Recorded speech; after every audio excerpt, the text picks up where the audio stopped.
Do you feel a bit sorry for Dan Burn, Jack, at the moment? Just because, obviously, left-back's not... I know he's played there a lot for Newcastle, but it's not his position. No, I mean, if you think about how many games we played between this and the last international break and then this international break, it was basically every 3 days we'll play. And I actually thought Dan Burn at left-back did really well up until probably West Ham. I thought at left-back he was actually really solid in that position. I think a lot of it came down to ultimately playing all those games all the time. I think it got to him legs-wise. I think he started looking leggy. And ultimately, it's just not his position. You know, his position is at centre-back. And I think that, unfortunately, he became a player who other teams targeted, rightfully so, because he's not a left-back, so they started playing it over the top, and he was getting caught out. Now, my thing is that now he's banned for the game against Manchester City. This is finally the chance to get Lewis Hall back into the team. And Hall, in his little cameos so far since coming back from injury, has been absolutely incredible. I thought against Bilbao when he came on, he's probably the best player on the pitch. Like, he was sensational. The way he changed the way Newcastle played from the left-hand side was another level. And then even when he came against Brentford, he put in an unbelievable cross at 2-1 that Rico Henry cuts out. Otherwise, Willock or Elanga there to make it 2-2. So I think once Hall comes into the team, you're going to see a better Newcastle. Because I think one of the issues we've got from away from home is if you actually look, Newcastle have been outworked in 8 of their 11 Premier League games this season, which is a surprise. But I think it's because it's like we talked about in the last episode, where it's a clear change in style.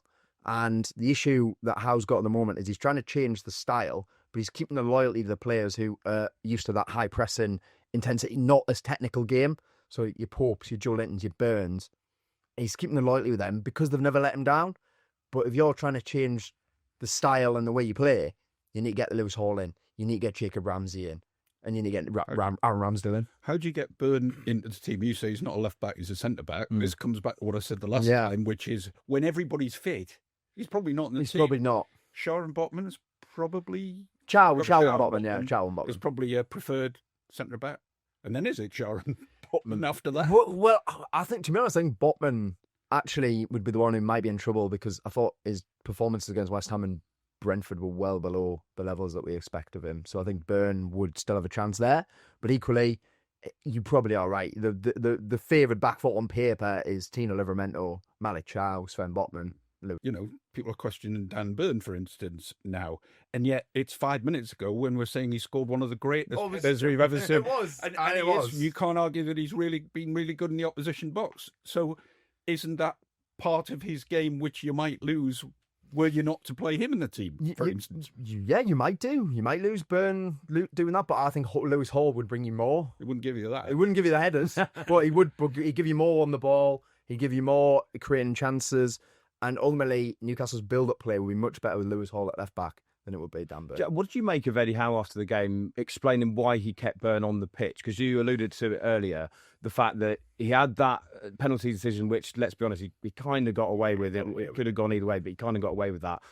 Everyone in the stadium's thinking he's in trouble here, he's getting exposed, and then it happens again. Howe said that he kept Burn on because of his height, because he was 6'7", to help them with those, set pieces that Brentford love. But Newcastle had already conceded a long throw.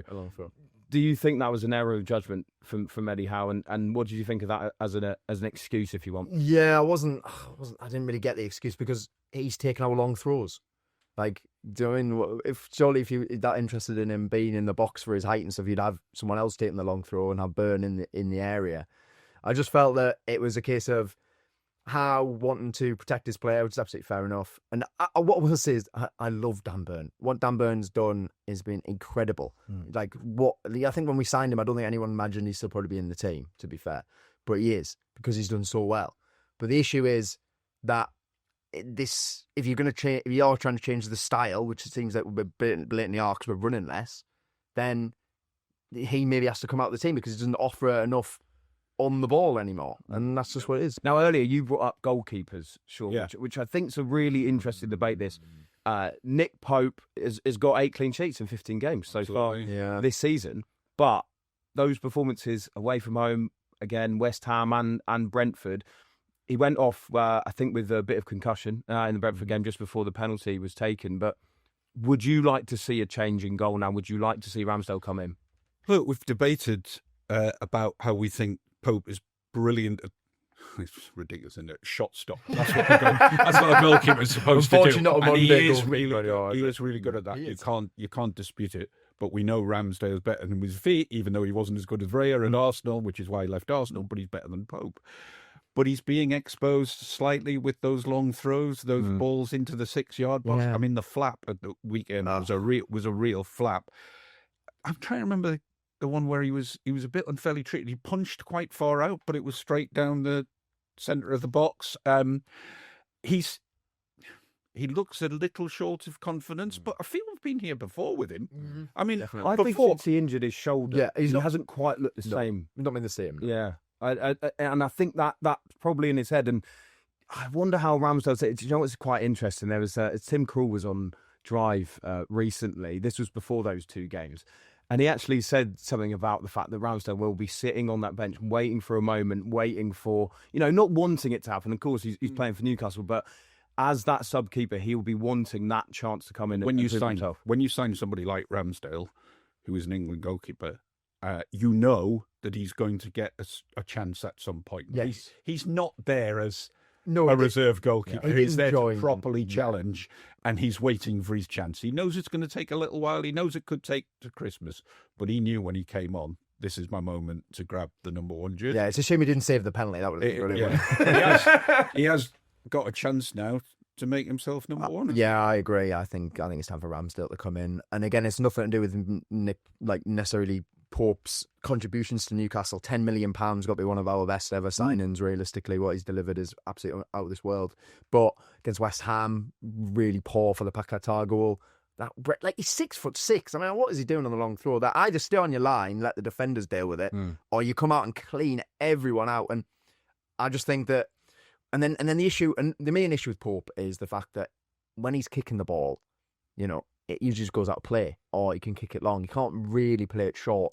And again, going back to this thing I was on about with the style change, if we are going to do that, it probably is time for Ramsdale to get a go, and Newcastle can try and build from the back properly, rather than panic clearances up the pitch to no one. So I think it's time for Ramsdale. Let's say Pope is fit, though, for Manchester City. Let's say that both goalkeepers are able to play in goal. It's not what you would do, Jack. What do you think Eddie Howe will do? Because he is quite loyal to Nick Pope. He's loyal to a lot of players, and I totally, one thing I would say is I totally understand that loyalty. These players have not let him down. In the time that they've come into the team, they have not let him down. Newcastle have finished no lower than 7th in a full season under Eddie Howe. So he has every right to trust these players.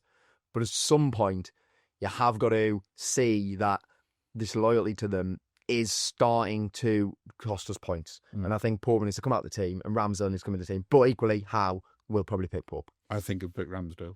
Do you? Oh, I think he's seen that. you think he's seen the light? Change.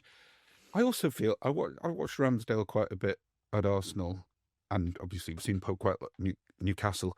Ramsdale is a bit of a talker, bit of a shouter, bit of a commander of defence. Looks like he's controlling the defence. Pope's pretty quiet. He is, yeah, he's quite quiet. He's big, and you feel he can be commanding at times, but he doesn't really say much to his defence. You don't feel like he's marshalling them.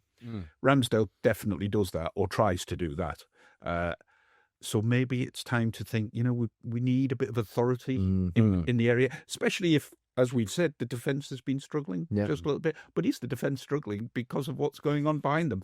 And what's going on in coaching? So we've got a lot of long throws held in the area. Who is saying, as you just said, Nick, either stay on your line or come out and clatter them? Yeah. He's sort of halfway house. Yeah, and that's hurting Newcastle. Absolutely. And it hurt them against Brentford. Because that's why Botman made the mistake, I think, because he sort of was aware Pope was behind him, but I either want to see Pope climbing over the top of him or not see him in his perversion at all, and then he ends up flicking it on and Sharda scores, doesn't he? So.